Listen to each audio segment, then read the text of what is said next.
Hi there, I'm going to cover some rotational motion fundamentals for students that are taking the Physics C exam. So let's get started. I have copied over the relevant equations from your equation sheet here. And one thing I would like to re-mention, as I did in my last video about circular motion, is that angular acceleration is not equal to centripetal acceleration, and torque is not equal to centripetal force. It depends on the location of your pivot. So for centripetal acceleration, your pivot is not located on your mass. And as for angular acceleration, the pivot is located on your mass. Let's say that we had a block. And the center of mass is located here. Torque is equal to the radius times, or cross product, really, of your force. Your radius is the distance from your center of mass, and your force is going to be perpendicular to your radius. So let's look at this example. Let's say we apply 2 newtons at the center of mass, and let's say we applied another 2 newtons on the opposite side at its center of mass. The sum of all the forces is equal to 2 newtons to the right, we're going to consider that positive, and 2 newtons to the left, which we're going to consider negative. Well, that gives you a net force of 0. And let's look at the torque. The torque is equal to, well, the distance from the center of mass is 0 because we're applying the forces at the center of mass. So 2 times 0, and same for this case.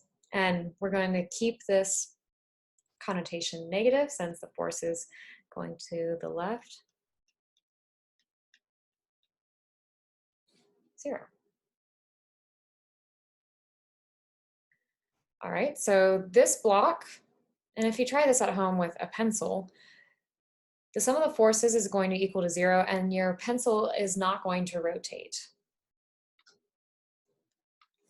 Now let's look at it this way.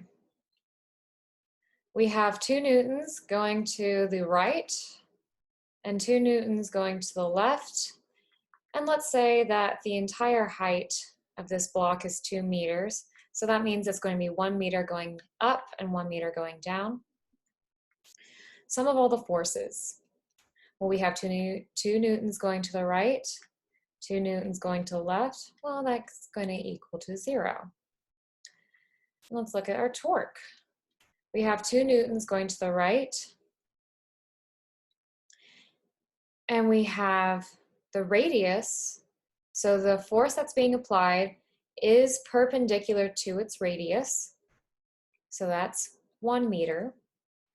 And then we have 2 newtons applied here to the left, so that's negative.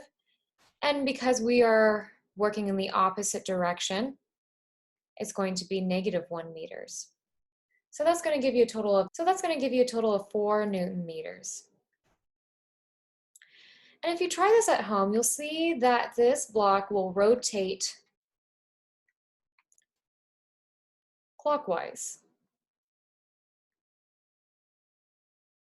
And from now on, we're going to consider clockwise motion as negative and counterclockwise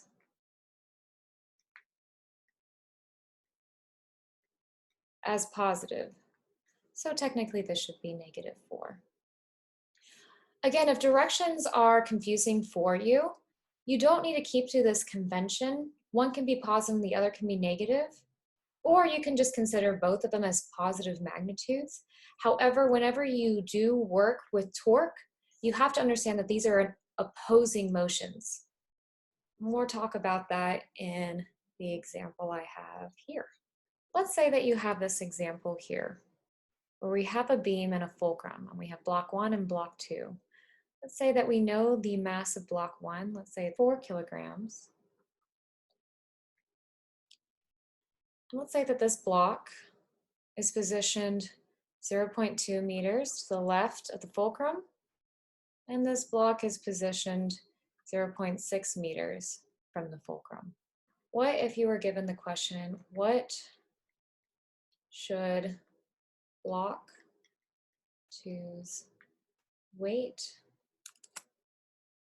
mass be to keep equilibrium? And that's the key word, equilibrium. When we have equilibrium of this system, that means that all the forces, and most especially the net torque, is equal to 0. Let's draw an FBD for this. So we have the force of gravity applied on block 1, the force of gravity applied on block 2. Now the beam itself also has a force of gravity being applied to it. However, we're going to talk about that in the second step of the problem. Let's make also this fulcrum the 0 point. Well, if you look at this block 1, this is going to provide a torque in the counterclockwise direction, and this force is going to provide a torque in the clockwise direction. Now let's calculate torque 1, which is R cross product F. So our radius is 0.2, and our force is mg, so that's going to be 4 kilograms times 10, or 9.8, but let's round for this case. And as you can see, I didn't apply direction to these vectors. However, we're going to keep to this connotation that clockwise is negative and counterclockwise is positive. So after this calculation, we get 8 Newton meters. And because this is producing a counterclockwise motion, we're going to assign this as positive. Now let's calculate torque 2. We have a radius of 0.6. We have some sort of mass that we don't know, and gravity. This is going to give us 6 times some sort of mass m. This is going to be Newton meters. And because this is producing a clockwise motion, we're going to assign that as negative. So summation of all the torques is equal to torque 1 plus torque 2 is equal to 8 minus 6 m2, which is supposed to equal to 0. That means that mass 2 has to equal 4/3 kilogram. Again, if this connotation is really difficult for you to understand, maybe think of it this way. The torque in the counterclockwise, the magnitude needs to equal the torque in the clockwise motion. What this will do is will allow you to not have to assign negative or positives. Okay, what if you were given the question, what is the system's center of mass? And let's say that the mass of this block is 2 kilograms and not 4/3 kilograms. Well, the equation for center of mass is equal to the sum of the mass times distance all over the sum of the masses. Now for this, you do need to assign direction, and you do not care for torque, but you do need to care about the direction of your forces. As I did in this scenario. So the mass of the block is 4 kilograms. And we have the distance from the center point, which is 0 at the fulcrum, and to the left, so that's going to be negative 0.2 meters, plus we have mass 2, which is 2 kilograms, and it's 0.6 to the right. So it's going to be positive 0.6 all over the total mass, which is 2 plus 4. This is going to give you plus 0.4 over 6, which is equal to 0.067 meters. So that means 0.067 meters to the right of the fulcrum. And what that does is then causes the torque to not equal to 0. And what will happen is that you'll see a rotation, and this block will then go down while this block will go up. Whenever you see a problem like this, the center of mass is at the fulcrum when in equilibrium. Now, if you redid this problem, where you assigned instead 4/3 for the mass instead of 2, you will get 0. And therefore, the center of mass is going to be at the fulcrum. That leads me to another point. Gravity, or the force of gravity, is applied at the center of mass. So this beam does have gravity applied to it, and in this case, the center of mass was at the fulcrum, F of G. But this gets canceled out because this is going to be on a surface by F of N. But if the center of mass is no longer at the fulcrum, the force of gravity will be applied here instead. Hence why block 2 accelerates down and block 1 will accelerate up. Let's look at another example problem. Let's say that we have some sort of wall and a beam connected to this wall. We apply a force of 20 newtons at this angle, let's say 30 degrees. And the length of this beam is, let's say, 3 meters.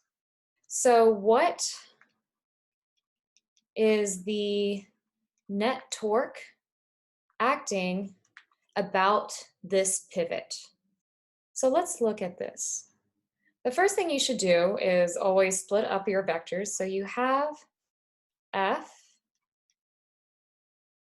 you have F of X, and F of Y. And because this is 30, this is going to be F, which is 20, sine 30 degrees. And this is going to be F, so that's 20, cosine 30 degrees. Now, before we do this computation, now I want you to remember the equation for torque, or cross product F. The force applied needs to be perpendicular to your radius. This is my radius, R. So the only force that is relevant to us by this applied force is the force that's being applied in the Y direction. The force applied in the X direction does not matter because the direction is not perpendicular to the radius. It's in the same direction. Now, one last thing. There's a force of gravity that is being applied to this beam. And as you can see, this force is being applied in perpendicular to the radius. So we need to consider both F of G and this force applied in the Y direction. Let's say that the mass of this beam is equal to 1 kilogram. Make things simple. So torque, summation of all the torque, is equal to R times F. So we have 1.5 times 1 times gravity. And this is producing a clockwise motion. So this is going to be negative, plus the F of Y times the length here, which is going to be, so R of 3, force of 20, sine of 30. And because this produces a counterclockwise rotation, we're going to consider this as a positive quantity. So when we look at this, this is going to give us negative 15 plus, well, sine 30 is the same thing as 1/2. So 20 times 1/2 is 10. 3 times 10 is 30. So this gives us a net torque of 15 Newton meters. Now let's say if we're given that I is equal to 1/3 ml squared, so this moment of inertia, what is its angular acceleration?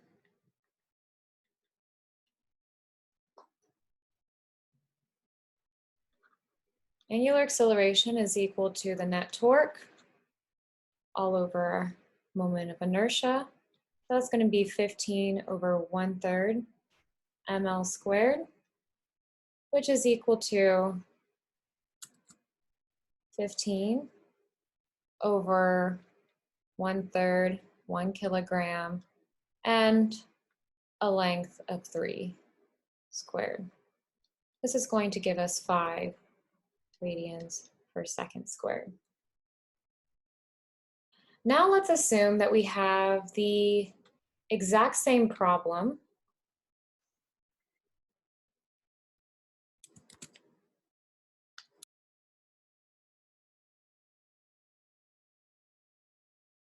but we don't apply force. And let's say that this rod then rotates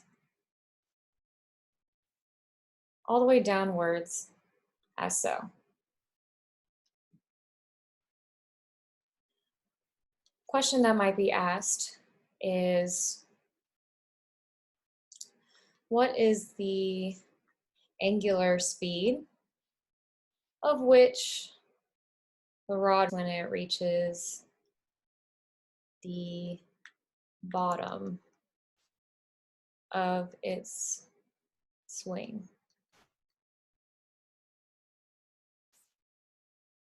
Okay.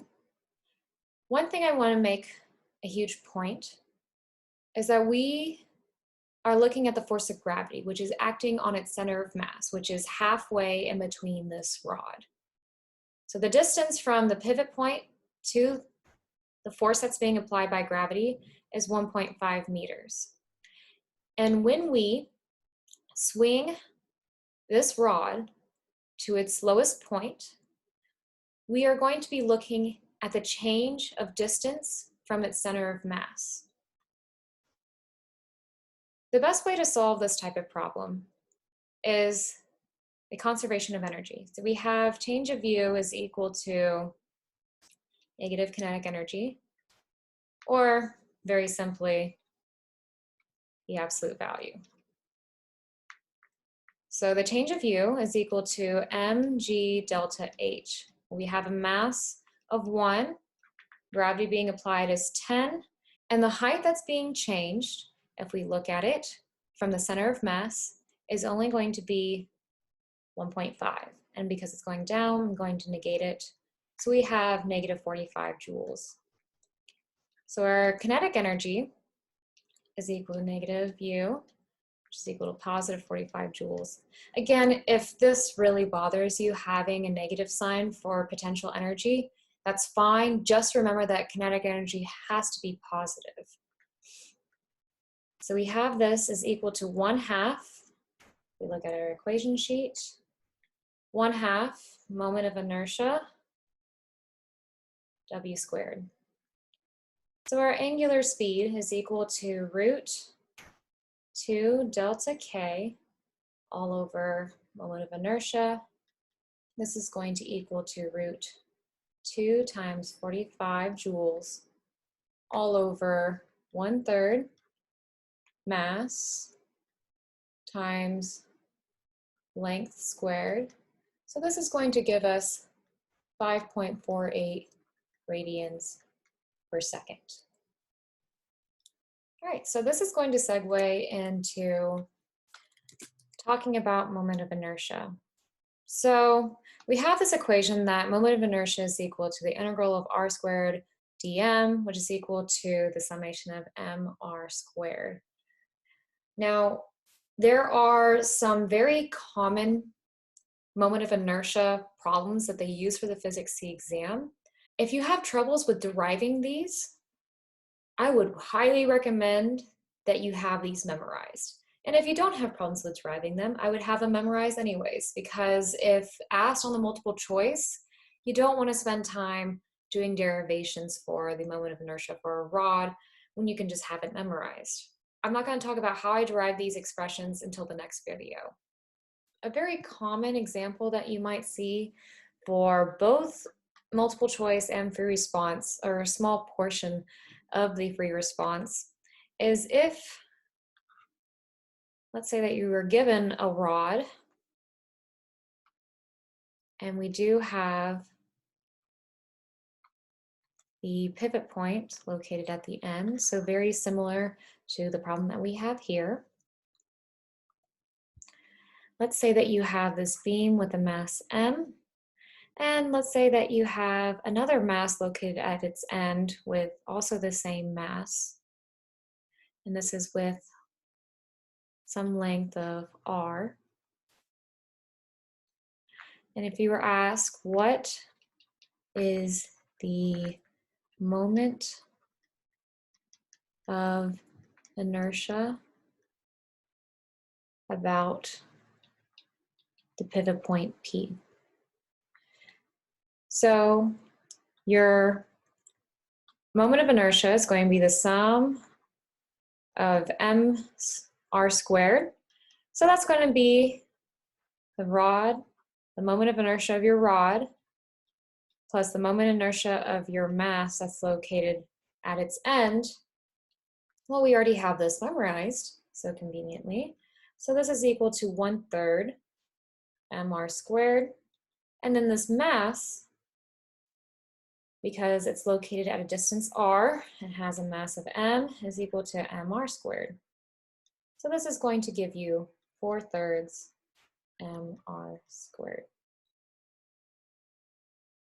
Now let's talk about some other common types of problems that you will see, either that they'll be on the free response type, they'll be on the free response, or they could be just a multiple choice question. However, mass on a ramp and mass on a pulley are very, very common to see on free response. So let's look at the example for mass on a ramp.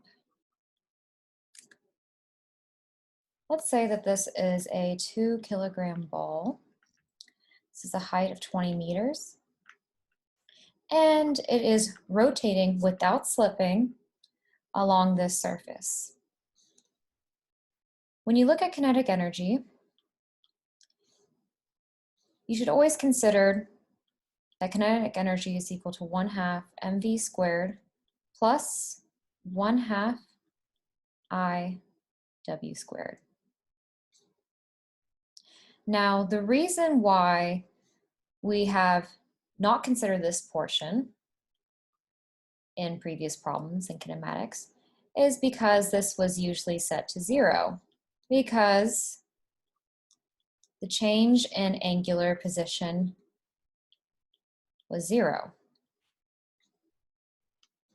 And for this, we should consider this to be equal to 0 only if the change in distance is equal to 0. However, we can see that this ball is changing in distance as well as changing in angular position. So we need to consider both for this problem. Let's say if we had a solid sphere,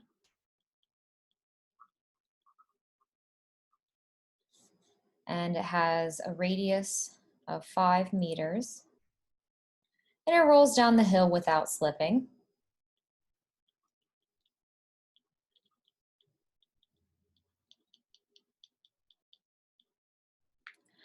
What is its final velocity. The first thing you want to do is solve for delta U is equal to negative delta K. And again, if this is too difficult for you having the signs, just remember delta U is equal to absolute value of delta K. So delta U is equal to mg delta H, which is equal to 2 times 10. And we are going from an initial position of 20 meters to a final position of 0. So 0 minus 20, that gives us negative 400 joules. So our kinetic energy is equal to positive 400 joules. Next, you want to write your change in kinetic energy and substitute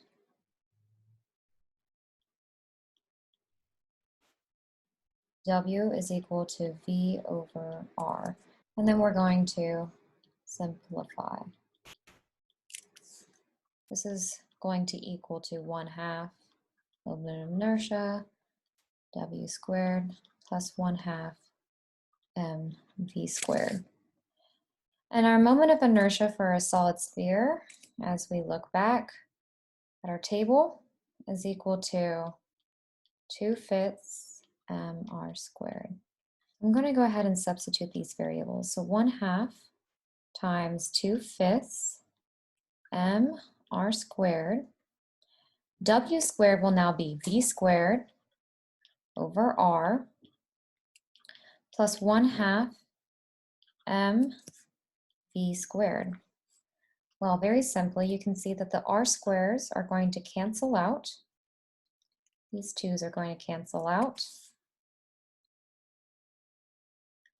Let's plug in the rest of the variables. So we have 1/5 mass of 2 kilograms, V squared plus 1/2 m, which is 2 kilograms, V squared is equal to delta K.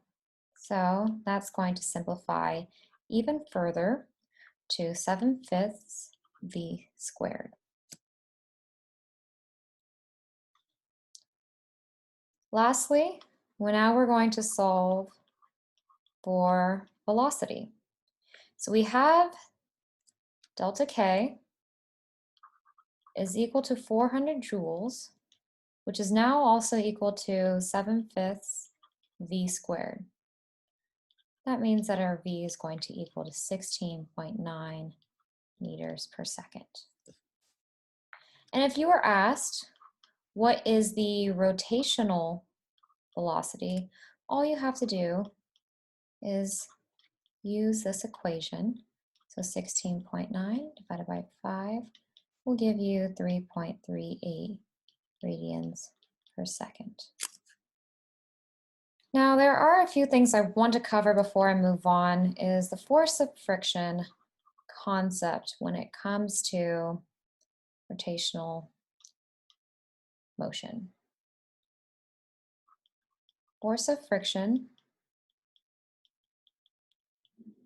is always up the incline. And copy it here. And actually, let's move this ball down here where it's starting to roll up the hill. So the velocity is going up the hill. When you draw your FBD, because we're considering rotation, we need to draw the forces as exact as we could. Force of gravity acts on the center of mass, so it's going to be the center of our sphere. Our normal force is being directed from the surface, therefore it needs to be in contact and drawn all the way down to the surface. And then we also have our force of friction, which I will get to let's draw our sphere. So we know that because this ball is rotating counterclockwise, that the velocity, the tangential velocity on this sphere is as so along these major points. Now the sphere comes in contact with the incline, let's say at this point.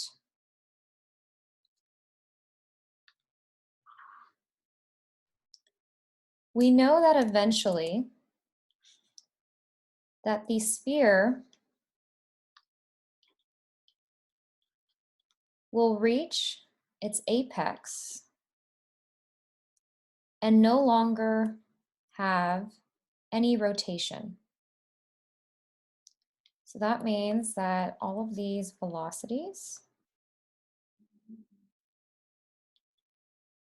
at the tangents are going to be equal to 0.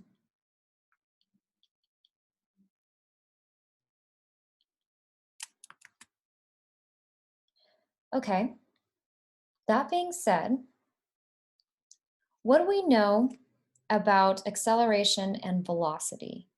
Very simply, remember how we said that if our velocity is in one direction and our acceleration is in the same direction, we are speeding up.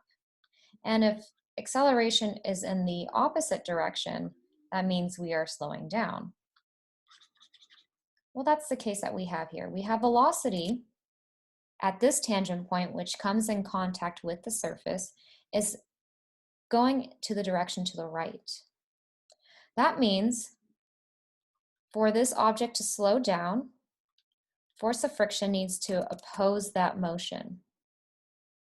So if we see here, the velocity, the tangential velocity, which will appear here, this is the velocity of the center of mass. Tangential velocity appears here. So that means our force of friction needs to be opposing that.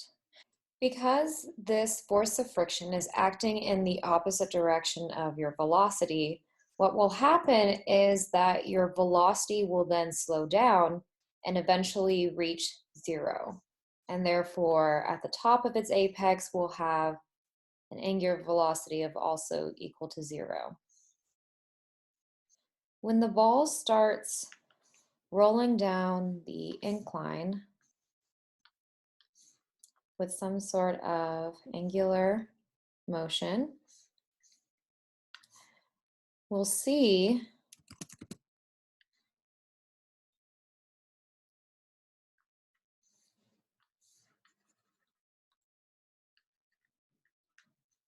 that the rotation that this sphere is going to have is in the clockwise direction. So that means our tangential velocities will look like this. And as I said before, to go from a velocity of equal to 0 to then start speeding up, we will then need a force acting or an acceleration acting in the same direction as our velocity. So that means that our force of friction is going to be directed in the same direction as our tangential velocity. So that being the case, when we draw our FBD, we have our normal force, we have our force of gravity, and then lastly, we have our force of friction, which is going to be still up the incline. Now let's look at the scenario where we have a rolling ball that is on a smooth surface and then eventually gets onto a surface that's really rough. So let's draw our forces. So we have the normal force, and we also have force of gravity acting down. And eventually we know that the ball will stop rolling and eventually will stop. That means that our force of friction has to be working in the opposite direction of our tangential velocity. So if we have a tangential velocity here, because again, the ball is rotating in a clockwise motion, that means our force of friction needs to be acting in this direction. Now let's look at the scenario mass on a pulley.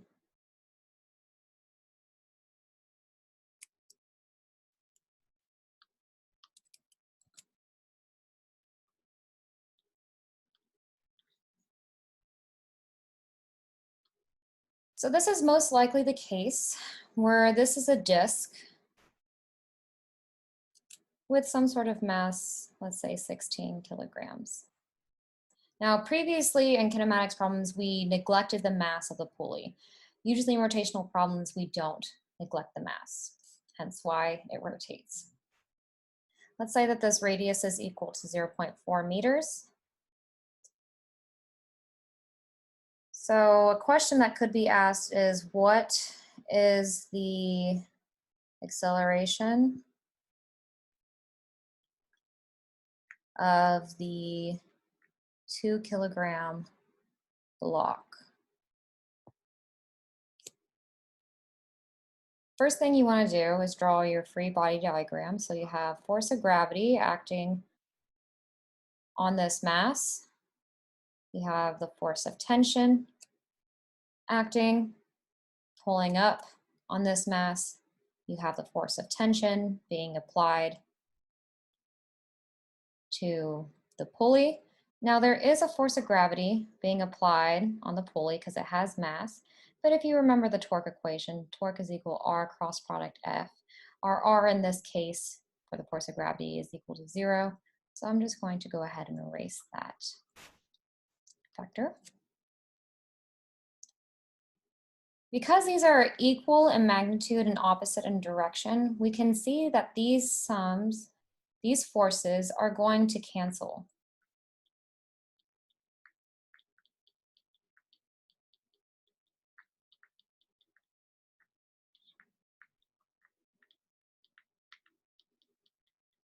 So as you see, the only force that is causing this rotation of this disk is going to be the force of gravity.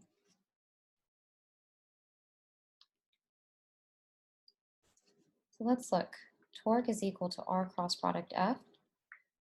We have a radius of R, which is 0.4, and the force that's being applied, F of G. So that's going to be 10 times the mass of the block. So this is going to be times 2. So this is going to give us 32 Newton meters. Again, I did assign a direction to this force, but what we really consider is the fact that this is rotating counterclockwise. So we're going to consider this torque positive. Now torque is also equal to moment of inertia times alpha, or angular acceleration. And the moment of inertia for a disk is equal to 1/2 mr squared. So that's equal to 1/2 times 16 times 0.4 squared, which is equal to 1.28 kilogram meter squared.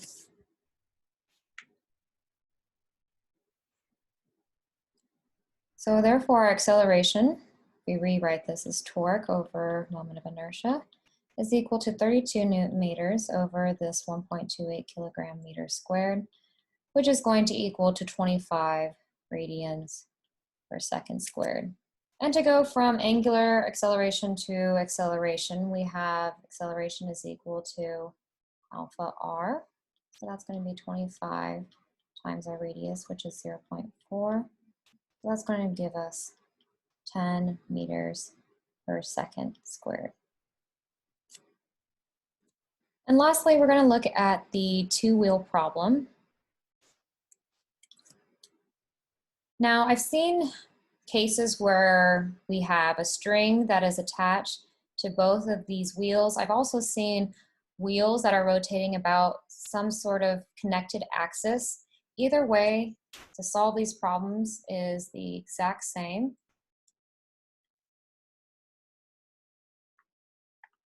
So let's do an example with problem 1.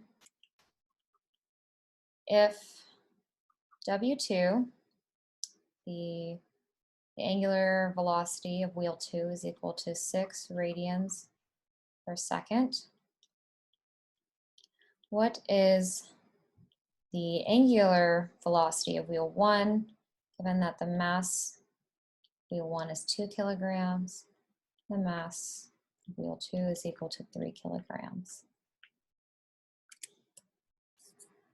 Whenever you see a two-wheel problem, the first thing I would think of is, okay, I probably want to use my conservation of angular momentum equation.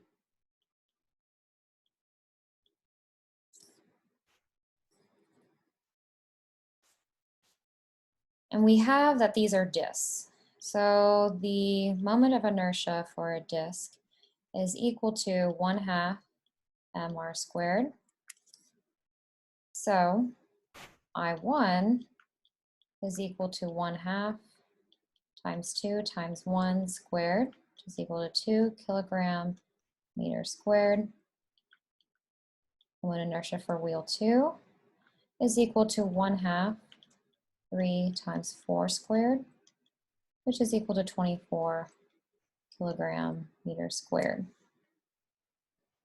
So let's plug in these values. So we have moment inertia for wheel 1, so that's 2. We don't know its angular velocity yet. We also have 24 for the moment of inertia for wheel 2. And we have angular velocity, which is 6. So the angular velocity for wheel 1 is going to equal to 72 radians per second. All right, that's all I have for rotational motion. I will post another video on how to derive the moment of inertias for common objects like disks, spheres, rods in the next video. I highly recommend that you watch that as well. Thank you for watching.